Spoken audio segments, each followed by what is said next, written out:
Serial सरू के आने वाले ट्रैक में अब कहानी और भी ज्यादा रोमांचक और ट्विस्ट से भरी होने वाली है। जहां एक तरफ तारा धीरे धीरे अपनी चालें चल रही है और साफ तौर पर नजर आ रहा है कि उसका मकसद सरू और वेद की जोड़ी को तोड़ना है। वह ऐसा इसलिए कर रही है ताकि सरू और वेद अलग अलग हो जाएं और उनका रिश्ता कमजोर हो। तारा की चालों में अब और भी खतरनाक मोड़ आने वाले हैं, क्योंकि वह हर छोटी बड़ी बात को अपने फायदे के लिए इस्तेमाल करने में माहिर हो रही है। लेकिन वहीं दूसरी तरफ तारा यह बिल्कुल नहीं जानती कि अगर वेद को यह पता चल गया कि घर में काम कर रही नौकरानी यानी गौरी जी असल में सरू की मां सरोजा है, तो वेद के अंदर जो गुस्सा और आग है वह और भी भड़क जाएगा।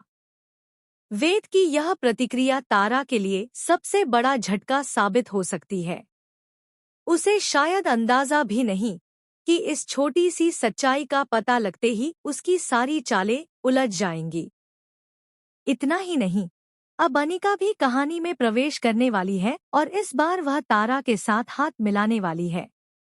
अनिका की योजना साफ है, सरू को बर्बाद करना। अनिका अपने पिता की नाराजगी और खुद के अंदर पनप रही नफरत के कारण किसी भी हद तक जाने को तैयार है। उसकी यह नफरत दिन ब दिन बढ़ती ही जा रही है और वह किसी भी कीमत पर सरू को नुकसान पहुंचाने के लिए पूरी तरह तैयार है। फिलहाल आने वाले एपिसोड में सबसे बड़ा ड्रामा यह देखने को मिलेगा कि वेद को सारी सच्चाई पता चल जाएगी।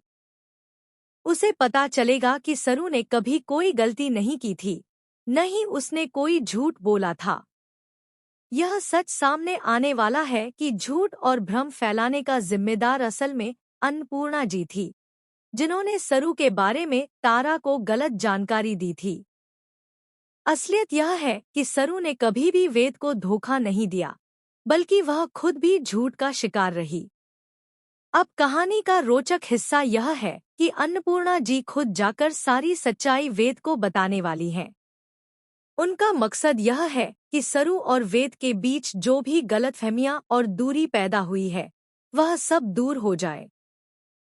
इससे दोनों का रिश्ता और मजबूत होगा और वे एक दूसरे के और करीब आएंगे। लेकिन इस बीच अनिका और तारा क्या कुछ नया प्लान करने वाले हैं, यह देखना सबसे बड़ा ट्विस्ट होने वाला है। तारा की योजना यह है कि वह सरू के जीने को मुश्किल कर देगी। वह उसे ऐसे काम और टास्क देगी जो न